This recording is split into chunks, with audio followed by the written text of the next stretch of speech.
Definitely not the opinions of. I don't know what the opinions of the board. Uh-huh. I am just a facilities manager here. Gotcha. I've been here pre-COVID, kind of husband the building through all the protests start just down the street at the mayor's office. Mm-hmm. For a long period with the Black Lives Matters and other things going on, we had all the marches. So I basically just stayed here to protect the building and work with the owner. Do you mind if I ask, protect the building from what exactly? Well, I was always nervous. We have a lot of glass. Uh-huh. And I was always nervous someone might throw some kind of something through the windows, Uh-huh. Like a Molotov cocktail, or, there was a lot of And you're talking about 2020 or Yeah. just constantly? yeah, well, no, we are graffitied quite a bit. And the people who oppose the museum, do really strange things, but they do, they've graffitied, they've left banners, anyway, and they've staged, big demonstrations in front of the museum. But my point was just to make sure someone was on site in case, something like a fiery object would come through a window, Mm-hmm. that kind of thing. I see. So I kind of ended up husbanding the building along and through all that turmoil, because everything again starts down here because all of our courts and our mayor's office is just south of here. Right. Okay. So then, do you mind if I get a little bit more background about how you got into the husbanding of the Museum of Chinese in America, and what it is that maybe brought you into understand? I imagine you probably have a deep understanding of Chinese culture. How did that? No, that wasn't me. Oh, okay. I just happened to be, I'm an ex-performer, and I just happened to be running events down at the China Institute just by having different contacts in the business. And Nancy, the CEO at the time, found me in an event down there and liked whatever I was doing and brought me here to do events. But then COVID came, and there were very few people who wanted to come into the office. I was the only person that felt the obligation to come in and take care of the space. So that's what happened. I see. So then you also, I'm sure, know that this picket has been going on for 2 years now, right? Yes. So then, over the course of the 2 years, have you got any sort of understanding of what the demands of the picketers are and what their critique of the museum is? Yes. I mean, the demands have changed. There are different groups involved. There was first the Chinatown Art Brigade, and I never understood what their situation was.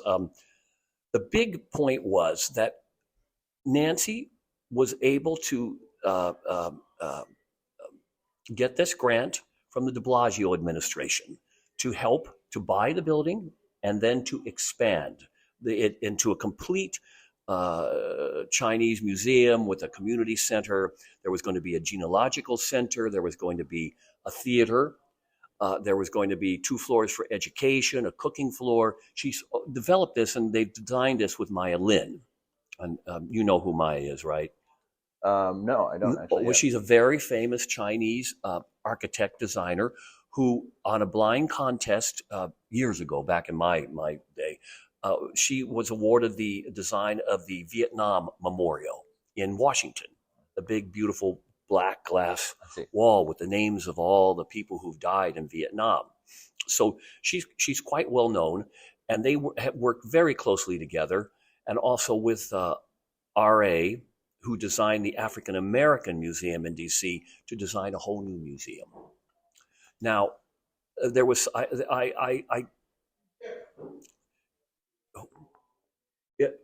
Balong, I'm busy right now. Nice seeing you, brother. Have some tea. Sorry, you'll have to cut that. Sure, yeah. But it became very political.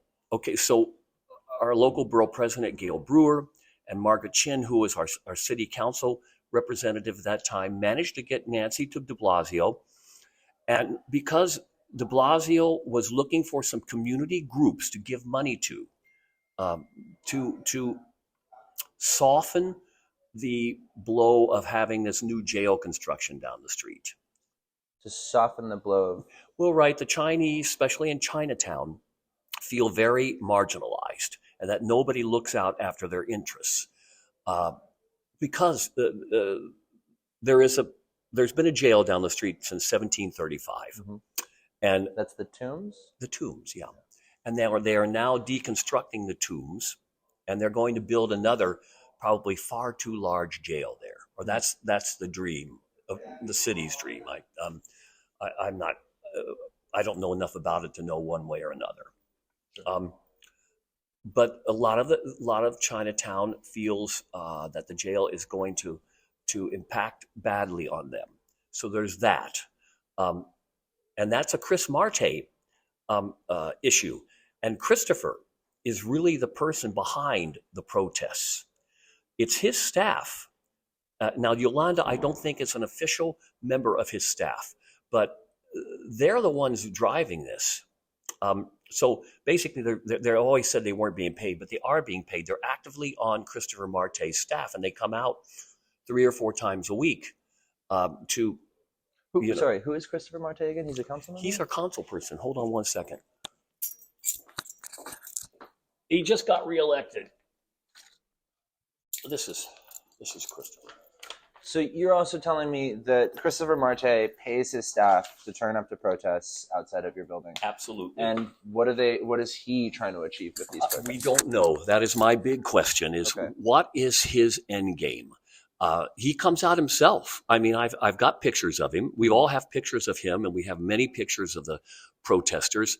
And again, I think you might have a picture of me, actually. I think I might have seen you take a picture of me on Friday, maybe. Were you the one taking the pictures out there? I was taking a video I thought you were Max Deutsch. I don't know if you know Max. If you go on LinkedIn, I looked you up while you were standing outside. I thought that was you. I am not Max Deutsch. I'm Henry Wallace. Henry? Yeah. All right, well, I stand mistaken. No worries.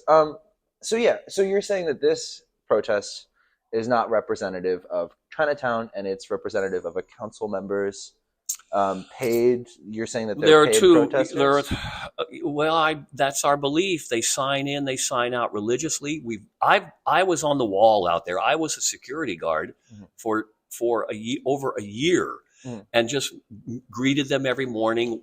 Was there with them for 3 hours and said goodbye when they left. And this infuriated them. And so they defamed me terribly. They put out this big, on their social media that... Yeah, this is Hyperallergic, the article where they alleged that you grabbed a protester and made her cry and told her not to cry. That's right? That's an intense story. But I didn't grab her, but no, I have video. I was just sitting down. And I said... Well, they were talking about different things. They were talking about the workers who were doing the overnight health care. I kind of agreed with that. Lamb was there, the fella from and I definitely agreed with almost everything they said. But then when he started talking about the restaurant, I then said, well, I'm sorry that your restaurant has gone under, but I said, there are thousands of hospitality jobs available right now. Why don't your guys just get other jobs? Well, it was like a bomb went off. She started screaming at me. Have you ever been a waiter or a bartender? And she basically backed into me, almost sat in my lap. And that's when I just got up and went over. And they were just screaming at me, and they were effing me and giving me their middle fingers. And that's when I just said, yeah, I didn't know what to do. But it was, callous of me. I agree. Sure. But we have to go on now. I just simply went in. Into the building. Into the building. There was nothing. That's what I was doing. I was just getting up. You'll see me if you go on their website on the staff and the Chinatown. You'll see they had videos of me there. I'm just sitting there listening, and all of a sudden, we have this commotion, and I get up and go. Gotcha. Okay. And I apologized to her. I sent her a beautiful apology through Hyperallergic. Yeah, I sent it to the media company. Hakeem. And they used it against me later on. They took a portion of it and put it into their online thing. I sent her a beautiful apology. I said, I'm sorry, whatever happened. It was inadvertent. and I wasn't, and they totally ignored it. Mm-hmm. In fact, yeah. So go on. So then we briefly talked about the restaurant as well, and it seems like the protesters outside think that it was a community center of sorts. Yeah, that it definitely. was the biggest dim sum parlor in the entire East Coast, right? That's probably Could true. seat 1,000 people plus. So then, what is it? Do you think they think that the museum has to do with the shutting down of the restaurant? It's the Chu family. They just hate the Chu family. Yeah, why? All right.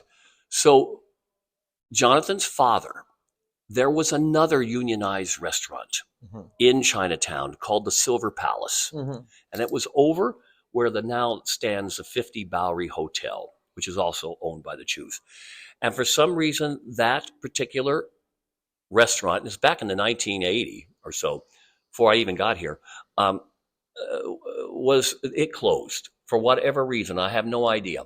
But they hold the grudge that the Chu family destroyed the union there, and then they knocked down the building and built the hotel. 50 Bowery. Yeah. Yeah. Okay. So there's that. So now we come to the dim sum Jingfong on Elizabeth. And COVID came. Of course, business was terrible. Right.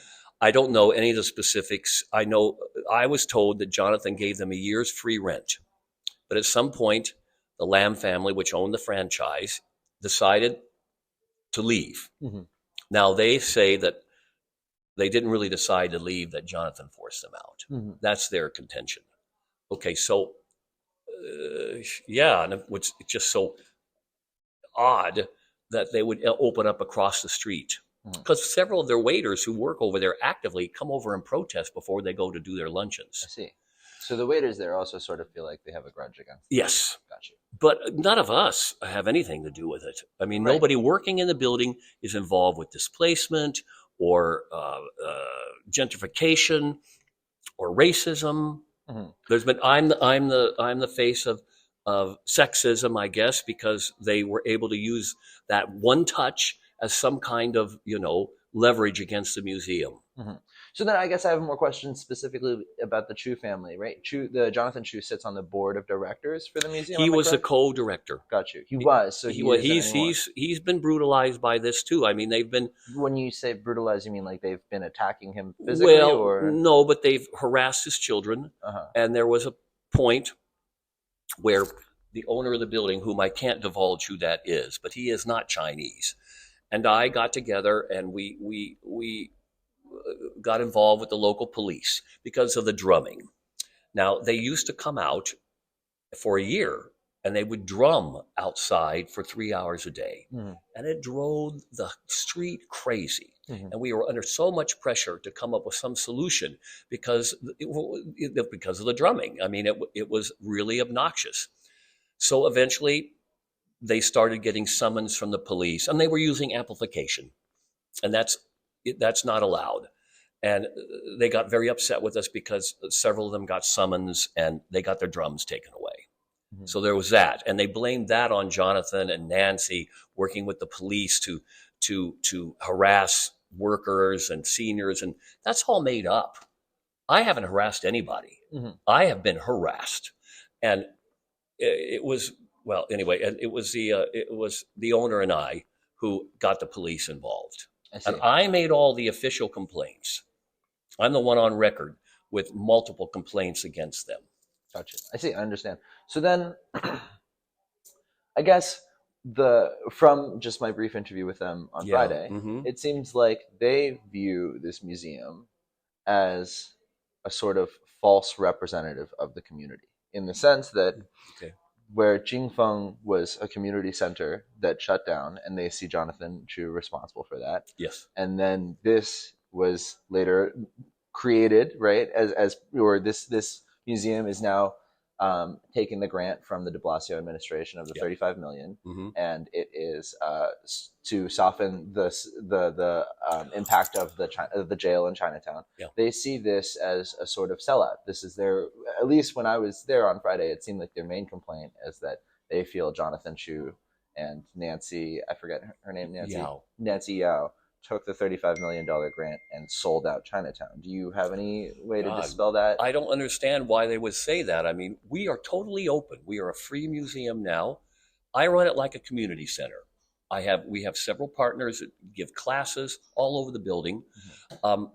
We're open to anybody who wants to participate. Sure. And I've always, as an ex-performer, I mean, you're always inviting people in, so to speak, and that's what we've tried to do. I think they've just chosen to go the other direction. Mm-hmm. First of all, Chinatown is overlooked within the realm of the city. I mean, they don't get much respect. Politically, they have very little impact, I think, until Gail Brewer stepped in and helped help this collaboration, so to speak. I think that they all thought they were doing the right thing, and it just didn't. Other people didn't see it that way. Nice. Museum of Chinese in America. Good. Well, I'm just sorry about the whole thing. I think it's been a totally wasted, where things could have been much more cohesive, because the plan is, and Nancy's plan always was to create a community space that everyone could be involved in. It was never to be an elitist space, even though the capitalistic way is the not-for-profit is that people donate money.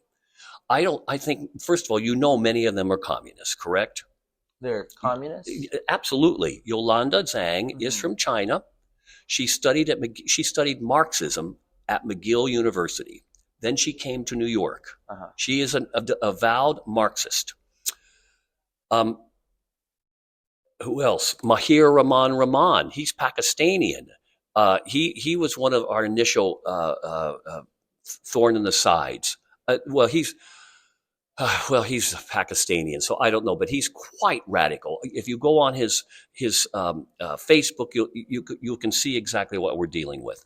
Most of the core of the staff and workers union come from China, and are, which is also incidentally where a lot of Chinatown comes from. Well, of course, but as I said before, or maybe I didn't say, this particular museum is basically supported by Taiwanese, Hong Kongese, Singaporeans. They are supported by communities that were once free or are still free. And the people outside, they come from a different mind thinking. I don't think they understand the not-for-profit entity. And they are, you just ask them, the Jahai Simpkins, who is actually a Columbia graduate. She's an avowed communist, even though her parents are immensely wealthy. They're both investment bankers. These are the people I first had to interact with. Yeah. I see. Yeah. And then, so just one last question, if you will. Thank you so much for the time. The idea that the grant sort of served to soften the blow, that's also one of the key points of contestation, right? They sort of see it as the grant was a way of, let's say, disenfranchising Chinatown, in the sense that now increasingly, because the city has given money to a community center, right? They contest that too. Sure. Now they feel like the community actually has less of a say in whether or not the city will put up the jail. Do you have any way of dispelling that? I don't think that's That's, I think, also why the protest is happening here, because they see it as part and parcel of the jail. Well, I'm sorry. I'm really sorry that's how they feel. The jail, this is the Southern District of Manhattan. We are the most powerful court system in the country. There has to be some kind of unit to hold people coming in for their appearances. Now, this jail was, you need to read this book. Sorry. I have this book right here. It's always been a horror show. All of them been a horror show. I just finished this. And this is talking about the history of Rikers. De Blasio had hopes to close Rikers, but I don't think that will ever happen. And the history of abuse and conflict out there is, well, if you read this book, it's staggering. There has been a jail down there since 1735, 100 years before the Asians moved into the area. I mean, and I believe that there should be some kind of jail there. I just don't. I think the size that they're talking about is far too large. I just think it's far too large. Totally. They should be more reasonable. And yes, that's all I know. Look, this is my opinion. I'm just an employee here. I'm a facilities manager. I have nothing to do with the politics. I've been drawn into it by accidentally touching a girl on her back during a rally, with people screaming at me. And I was trying to be reasonable. And I reached out to her, tried to make my apology heartfelt, and they chose to go the other direction. And they turned this personal, and that's why I'm still here. Everyone else is gone. But in my thinking, there's no way I'm going to. As in they don't. They've been intimidated, and they're not as involved as they should be in coming to a resolution. I see. They need to come to a resolution with this. Well, thank you. I don't think that's the thing. I don't think that we have sold out Chinatown at all. I know everybody involved, and nobody is taking that view. We're taking the view as this is going to be an improvement for the community, will be a great resource down the way, and I dream of seeing hundreds of children coming through those doors, Yeah. That's great. Thank you so much. You're welcome. Oof. I haven't had anybody interview me.